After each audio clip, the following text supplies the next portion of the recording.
अस्सलामुअलैकुम नाज़रीन, उम्मीद करता हूँ आप तमाम दोस्त अहबाब खैर आफियत से होंगे।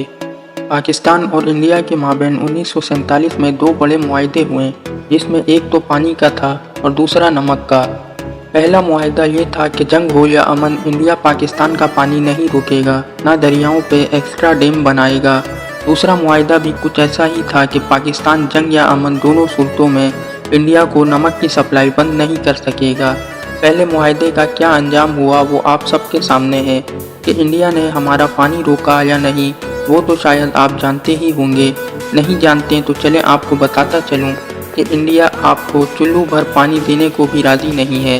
पाकिस्तान आने वाले तमाम दरियाओं पर सैकड़ों डैम बना चुका है और जो पानी इन डैम्स में से बच जाए वो पानी आप पे एहसान किया जाता है और आपकी तरफ भेज दिया जाता है।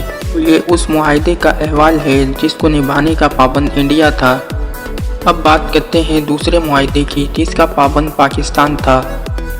वो मुआहदा था नमक का कि पाकिस्तान नमक सप्लाई देता रहेगा। याद रहे, इस मुआहदे पे रेट के हवाले से कोई शक मौजूद नहीं है कि पाकिस्तान कितना रेट लगाता है या किस रेट पे ये नमक पाकिस्तान इंडिया को बेचेगा। हमारा नमक अभी भी कूड़ियों के भाव इंडिया जाता है और उसके चार्जेस पाकिस्तान इतने भी नहीं लेता जितना उस नमक को खेड़ों से कराची तक का ट्रांसपोर्टेशन का खर्च आता है। कराची में मिसाल के लिए बता रहा हूँ। अब इंडिया ये नमक हमसे ढेलों की शक्ल में लेता है और करता क्या है, सिर्फ इसको क्रश करके पीसता है और पैक कर देता है और इंतहाई महंगे दामों पूरी दुनिया को सप्लाई कर रहा है। हमारा मुल्क यहाँ कर्जों फाकों में अटा पड़ा है और हम कैसे बेफिक्री से मुआहदा करते हुए खामोश बैठे हैं। क्या हम खुद इस नमक को क्रश करके पैक नहीं कर सकते हैं? और दुनिया भर में कहीं भी पिंक सॉल्ट मौजूद नहीं और खेड़ों जैसा नमक दुनिया भर में मौजूद नहीं, तो क्या हम इस इंडस्ट्री को नहीं उठा सकते? अब बात आ गई मुआहदे की, तो पहला स्टेप ये है कि हम इंडिया को सप्लाई देते रहें, लेकिन हम सिर्फ उनके ज़रूरत के लिए दें, ना कि इतना कि वो इसे पूरी दुनिया में बेचे।